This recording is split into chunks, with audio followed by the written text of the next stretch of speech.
নবদ্বীপের গৌরী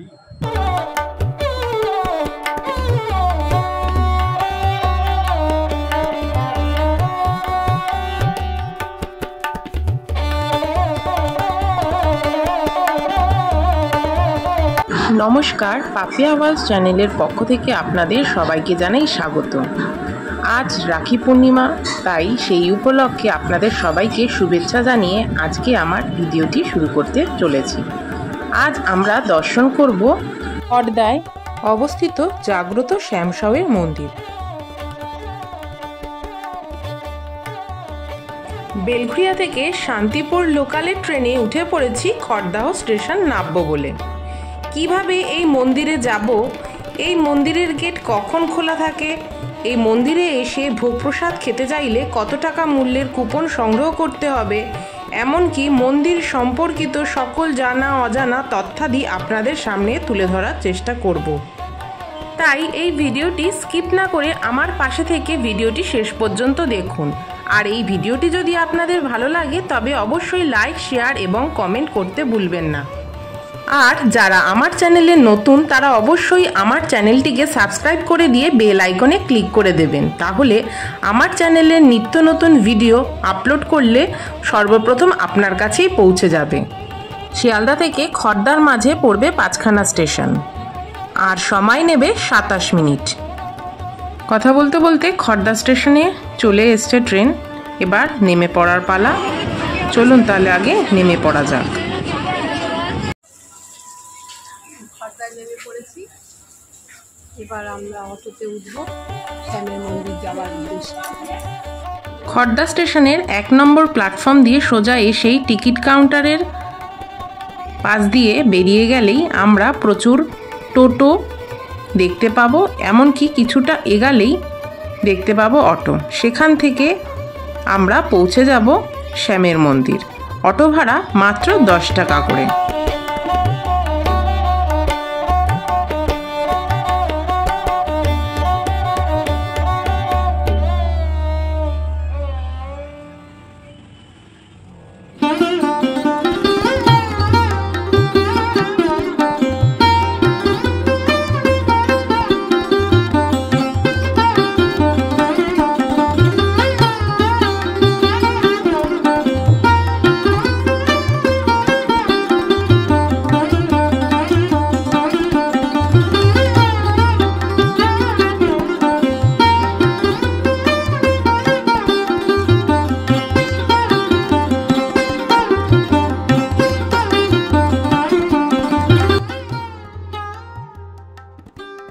আমরা মন্দিরের প্রবেশদ্বারের মূল গলিতে চলে এসেছি।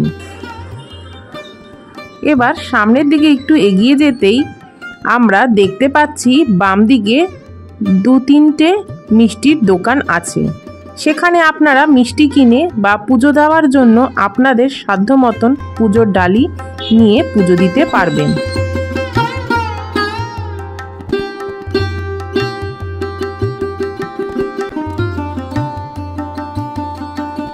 আমরা এবার চলে এসেছি শ্রী শ্রী রাধা শ্যামসুন্দরজিউ ঠাকুরবাড়ির প্রধান তোরণের সামনে।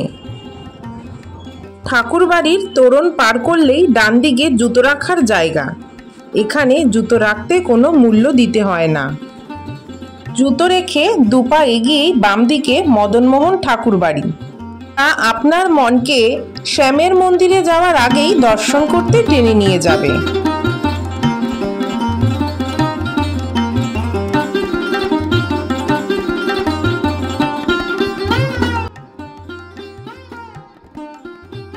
মন্দির চত্বরে প্রবেশ মাত্রই দেখতে পাচ্ছি কি অপরূপ সাজে সজ্জিত করা রয়েছে এই নাট মন্দির।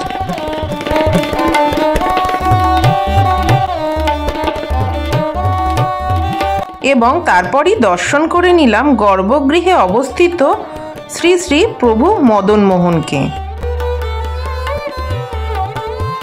ফুলের গহনা সহ বহু অলঙ্কারে সুসজ্জিত মদন মোহনকে দেখে যেন চোখ মন প্রায় জুড়িয়ে যায়।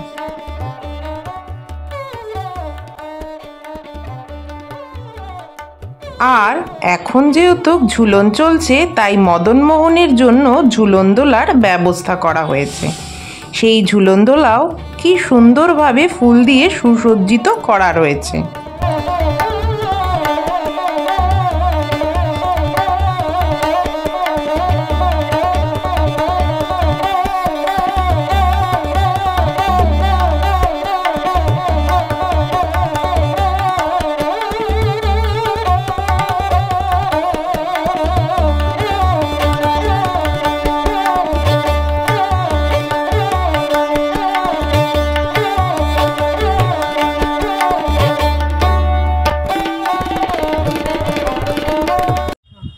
মদনমোহন ঠাকুর বাড়ি হচ্ছে 3 পুরুষ, হ্যাঁ, প্রথম পুরুষ, দ্বিতীয় পুরুষ, তৃতীয় পুরুষ, এখন আমরা এই আমরাই দেখভাল করি। এখন সব রিপেয়ার করতে হচ্ছে। ভোগ হয়, জলপানি হয়, শেতল হয়, এইসব হয়। আর ওই এখন ঝুলন পূর্ণিমা চলছে, আবার রাসও হয়, হ্যাঁ, মাঘী পূর্ণিমা হয়, এইসব ঠাকুর বাইরে বেরোয়, হ্যাঁ, প্রচুর লোক আসে। বহু বছর হয়েছে হ্যাঁ মন্দিরের বয়স, হ্যাঁ, ওই 150-200 বছর হবে, মানে আমাদের শোনা কথা। তবে এই মন্দিরটা প্রতিষ্ঠা করেছে কোন গোসাই আর মা গোসাই। এবার আমার দাদু ফাদু সব দেখভাল করতো ওদের, মানে ওই মা গোসাই আর কি নিঃসন্তান, কোনো ছিল না, ওই জন্য আমার দাদু দেখাশোনা করতে। এবার সেই দাদুর থেকে বাবারা দেখাশোনা করেছে, এবার আমাদের পর যদি আমাদের ছেলেরা করে ভালো, না হলে কী হবে। এবার চলুন মূল শ্যামসাউর মন্দিরে প্রবেশ করা যাক। মন্দিরে ঢোকার মুখেই চোখে পড়বে 8 চালা বিশিষ্ট সুন্দর এই মন্দিরটি।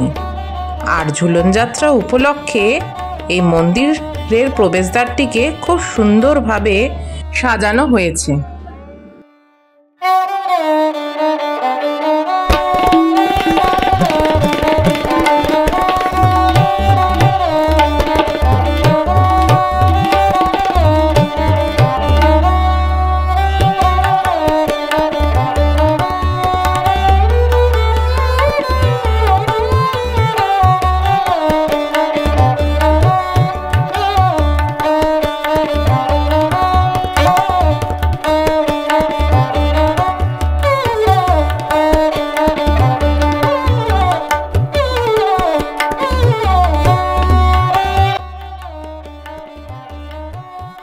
মন্দির চত্বরে প্রবেশ করে বিশাল এই নাট মন্দির দেখলে চোখ জুড়িয়ে যাবে। এই নাট মন্দিরের ঠিক বাদিকেই রয়েছে কুপন সংগ্রহ করার কাউন্টার। এই মন্দিরে আমরা 2 জন গেছিলাম, তাই 120 টাকা করে 2টি কুপন কেটে নিলাম, 240 টাকার। আপনারা যদি 1-2 জন আসেন তাহলে ফোন করে ভোগ প্রসাদ বুকিংয়ের কোনো প্রয়োজন নেই। যদি 2 জনের বেশি আসেন তাহলে স্ক্রিনে দেওয়া ফোন নাম্বার থেকে ফোন করে ভোগের জন্য বুক করে নিতে পারেন। ঝুলন যাত্রা উপলক্ষে সমগ্র মন্দিরটিকে এত সুন্দরভাবে ফুল দিয়ে সুসজ্জিত করা হয়েছে, দেখলে যেন চোখ জুড়িয়ে যাচ্ছে।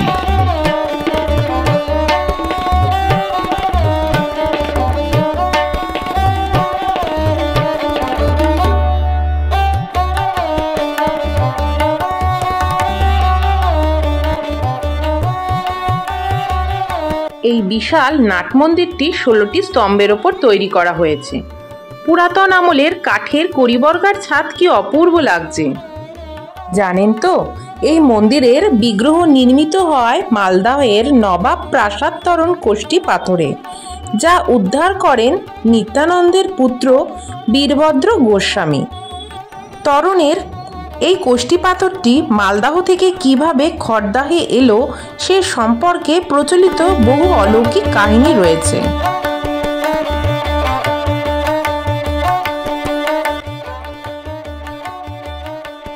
এখন দেখতে পাচ্ছি সকালে আরতির পর তুলসী পাতা ও চরণামৃত্যু দর্শনার্থীদের খাইয়ে দিচ্ছেন।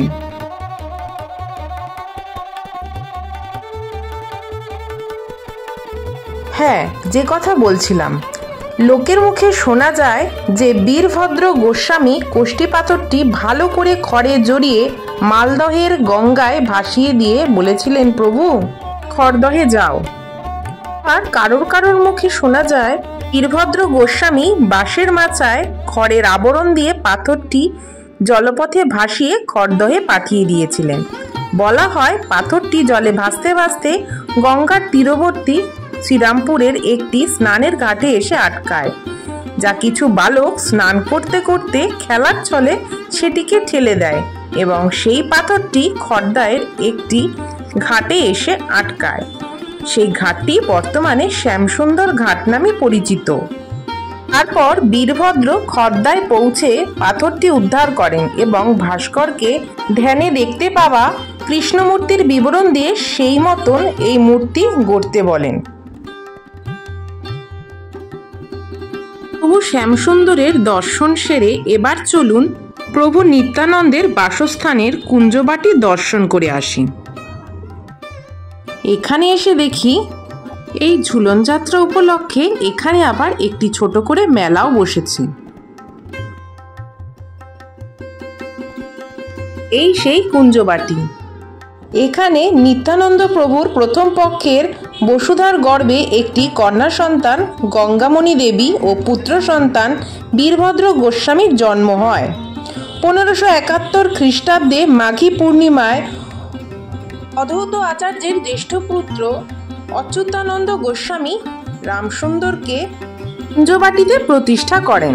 পরে নিত্যানন্দের সহধর্মিণী অর্ণবা দেবীর ইচ্ছায় শ্রী শ্যামসুন্দরের বামে অষ্টধাতুর রাধামূর্তি প্রতিষ্ঠা করেন। পরে এই কুঞ্জবাটিতে বিগ্রহ সেবার যথেষ্ট জায়গার অভাব দেখা দিলে 400 বছরেরও বেশি আগে নির্মিত হয় এই বর্তমান শ্যামসুন্দরের মন্দির। বর্তমানে কুঞ্জবাটিতে নিতাই গৌরাঙ্গ এবং বীরভদ্র গোস্বামীর বিগ্রহ প্রতিষ্ঠিত এবং নিত্য পূজিত হন। চলুন এবার কুঞ্জবাটির সামনে শ্রী গোপীনাথজির মন্দির দর্শন করে আসেন, যা এই গোস্বামী পরিবারের মেজবাড়ির পরিবার নামে পরিচিত।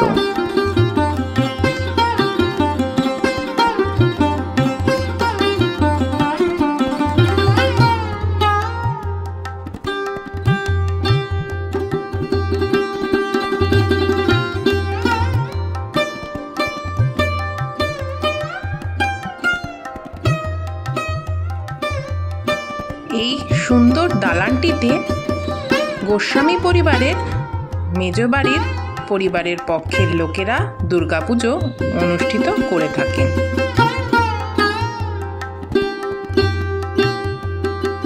গোপীনাথজির এই অপরূপ রূপ দর্শন করতে করতেই শ্রী প্রভু নিত্যানন্দের চতুর্দশ বংশধরের সঙ্গে একটু এই মন্দির সম্পর্কে কথা বলে নিয়ে বাকিটা জেনে নিই। সম্পর্কে পুরোটা সম্পর্কেই একটা ছোট্ট করে যদি একটু ধারণা যদি দেন আমার দর্শকদের জন্য। আসলে জেনে রাখুন, আপনি যে জায়গায় এসেছেন এটা মেজবাড়ি এবং মেজবাড়ির নিজস্ব বিগ্রহ হচ্ছে গোপীনাথ এবং তলায় মদন মোহন দেখতে পাচ্ছেন। আমরা যদি একটু পিছিয়ে যাই তাহলে প্রথমে আমাকে বলতে হবে, বৃন্দাবনের কাঙাল তুমি নবদ্বীপের গৌরী, আর দায়ের শ্যাম সুন্দর দেখবি যদিয়া। বৃন্দাবনের কাঙাল তুমি নবদ্বীপের গৌরী, আর দায়ের শ্যাম সুন্দর দেখবি যদিয়া। আসলে আমরা শ্যামসুন্দরকে গৌর স্বরূপ দেখি। সেই শ্যামসুন্দর সম্বন্ধে বলতে গেলে আমরা আবার একটু পিছনে যাই। সেই পিছনে গেলে কি হচ্ছে যে প্রথমে বৃন্দাবন, তারপরে এটা গৌর মণ্ডলে আপনারা দাঁড়িয়ে আছেন। এই গৌর মণ্ডলে সেখানে কি বলছে, বৃন্দাবনের পথে পথে গাইব রাধা নাম, গৌরের পথে পথে গাইব নিতাইয়ের নাম, বৃন্দাবনের পথে পথে গাইব রাধা নাম, গৌরের পথে পথে গাইব নিতাইয়ের নাম। নিতাই যারে দেখে তারে বলে দন্তে তিন ধরি, আমারে কিনিয়া লহ বল গৌর করি। নিতাই যারে দেখে তারে বলে দন্তে তিন ধরি, আমারে কিনিয়া লহ বল গৌর করি। আসলে আপনারা জানবেন যে প্রভু নিত্যানন্দ চৈতন্যের আদেশে বিবাহ করেন এবং চৈতন্যের আদেশেই তিনি খড়দায় এসে বসতি স্থাপন করেন। ওনার চরণাশ্রিত পুরন্দর পণ্ডিত তৎকালীন দিনে 26 বিঘা জমি দান করেছিলেন। যে জায়গায় তিনি বসবাস করেছিলেন বর্তমানে সেটি কুঞ্জবাটি নামে খ্যাত। আপনারা যেখানে দাঁড়িয়ে আছেন এটা মেজবাড়ি, এর সম্মুখে গেলেই আপনি কুঞ্জবাটি পেয়ে যাবেন। যে কুঞ্জবাটিতে নিত্যানন্দ 2 স্ত্রীকে নিয়ে এসে বসবাস করেছিলেন, এখানেই তার পুত্র কন্যার জন্ম। পুত্র বীরভদ্রবাবু, কন্যা গঙ্গামণি। আর এই বীরভদ্রবাবু শ্যামসুন্দর প্রতিষ্ঠা করেন। পরবর্তীকালে নিত্যানন্দবাবুর দ্বিতীয় স্ত্রী মা জাহ্নবা রাধারানী প্রতিষ্ঠা করেন। এবং আমাদের যে ঝুলন, শ্যামসুন্দর মন্দিরের ঝুলন চিরাচরিতভাবে হয়ে আসছে, বাংলার প্রাচীনতম এই ঝুলন দেখার জন্য সারা বাংলার মানুষ ছুটে আসছেন এবং প্রত্যেক দিনই এই ঝুলনে বিভিন্ন সম্প্রদায় আসছেন, তারা পালা কীর্তন গাইছেন, সাংস্কৃতিক অনুষ্ঠান হচ্ছে। এবং এখন তো বর্তমানে বাচ্চারা সবাই নাচানাচি করছেন, সেটাও সুন্দরভাবে সবাই দর্শন করছেন। এবং যাই হোক, আপনারা যে এসেছেন আপনাদের চ্যানেলকে আমি আমার তরফ থেকে আন্তরিক সাধুবাদ জানাই। এবং আপনারা যে প্রচেষ্টা নিয়েছেন যে এগুলোকে তুলে ধরার, এর জন্য আমি খুব আনন্দিত। কারণ আপনারা জানবেন আমি সেই প্রভু নিত্যানন্দের 14 বংশধর প্রভুপাদ শ্রী সরজেন্দ্র মোহন গোস্বামী। যদি আরও ব্যাকে যেতে চান, অনেকে ব্যাকে যেতে চায়, সেই ব্যাকটা বলতে গেলে আপনাদের জানাই যে নিত্যানন্দ প্রভুর যে খড়দায় মানে সিপাটে এসে বসবাস করলেন এবং বর্তমানে যেটা কুঞ্জবাটি নামে খ্যাত, এখানেই তার পুত্র কন্যা অর্থাৎ পুত্র বীরভদ্রবাবু, কন্যা গঙ্গামণি। বীরভদ্রবাবুর পুত্র রামচন্দ্রবাবু, তার 3 মেয়ে নবদুর্গা, নবগৌরী, ভুবনমোহিনী। রামচন্দ্রবাবুর 4 ছেলে রামদেব, বিষ্ণুদেব, কৃষ্ণদেব, রাধা মাধব, 1 কন্যা ত্রিপুরা সুন্দরী। আমরা হলাম রাধা মাধবের বংশধর। রাধা মাধবের প্রথম পক্ষে গোপীকান্ত রাঘবেন্দ্র, দ্বিতীয় পক্ষে যাদবেন্দ্র রাজেন্দ্র বলরাম। আমরা হলাম প্রথম পক্ষের প্রথম ছেলে গোপীকান্ত। গোপীকান্ত ছেলে রুক্মিণীকান্ত। এই রুক্মিণীকান্তের ছেলে হলো মদন মোহন, মানে মধ্যিখানে এখানে মোহন ঢুকলো, এই মদন মোহন। এই মদন মোহনের 4 ছেলে জগমোহন, ভুবনমোহন, গৌরমোহন, মথুরামোহন। এখান থেকে আমাদের 4টে বাড়ি ভাগ হয়, বড় বাড়ি, মেজো বাড়ি, সেজো বাড়ি, ছোটো বাড়ি। আমরা হলাম মেজো বাড়ির সন্তান অর্থাৎ ভুবনমোহন। ভুবনমোহনের ছেলে হলো কিশোরীমোহন, কিশোরীমোহনের ছেলে হলো রসিকমোহন, রসিকমোহনের ছেলে হলো নরেন্দ্রমোহন, নরেন্দ্রমোহনের ছেলে হলো জিতেন্দ্রমোহন। আর এই জিতেন্দ্রমোহনের 4 ছেলে হলো সত্যেন্দ্রমোহন, ধর্মেন্দ্রমোহন, গোকুলেন্দ্রমোহন, গজেন্দ্রমোহন। আমি হলাম গজেন্দ্রমোহনের মধ্যম সন্তান শ্রী সরজেন্দ্র মোহন গোস্বামী, প্রভু নিত্যানন্দের 14 বংশধর, শ্রীপাঠ, খড়দা, গোস্বামী পাড়া, মেজো বাড়ি। জয় নিতাই, জয় নিতাই, জয় নিতাই। এবার 5 থেকে 7 মিনিট হাঁটা পথে আপনাদের দর্শন করিয়ে নিই। এটি হচ্ছে রাসমঞ্চ। রাসের সময় এই মঞ্চটি ব্যবহার করা হয়। রাসমঞ্চ থেকে মাত্র 2-3 মিনিট হেঁটেই পৌঁছে গেলাম সেই শ্যামসুন্দর ঘাটে। এখানে প্রতি সন্ধ্যায় সন্ধ্যারতি হয়।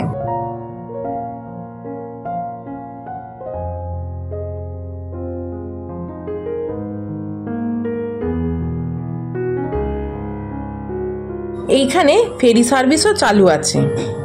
যারা হাওড়া স্টেশন থেকে আসতে চান তারা হাওড়া স্টেশন থেকে রিষড়ায় আসবেন। রিষড়ায় এসে রিষড়ার ঘাট থেকে ফেরি করে শ্যামসুন্দর ঘাটে চলে আসবেন। আর সেখান থেকে 5 থেকে 7 মিনিটে হেঁটে পৌঁছে যাবেন এই শ্যামসুন্দর মন্দিরে। ভালো করে সব কিছু দেখে নিয়ে আবার চলে এলাম মূল মন্দিরে। এইদিকে প্রভুর দুপুরের ভোগ শেষ করে দুপুরের ভোগারতি শুরু হয়ে গেছে। এরপর প্রভুকে শয়ন দেওয়া হবে, তারপর হবে সকল ভক্তদের ভোগ গ্রহণের পালা।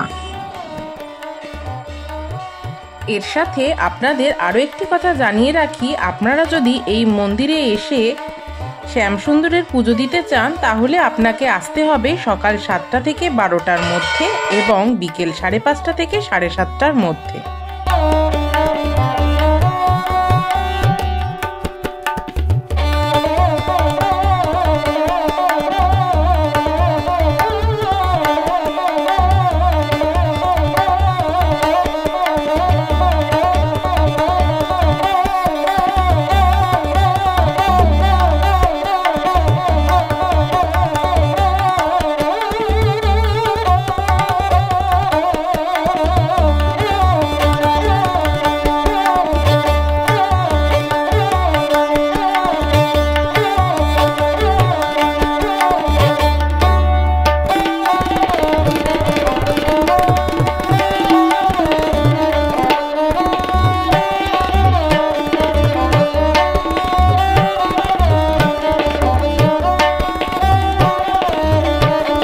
এবার চলুন তাহলে ভোগ গ্রহণ করতে যাওয়া যাক।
রাজকীয় আয়োজন, অসাধারণ খাবার স্বাদ।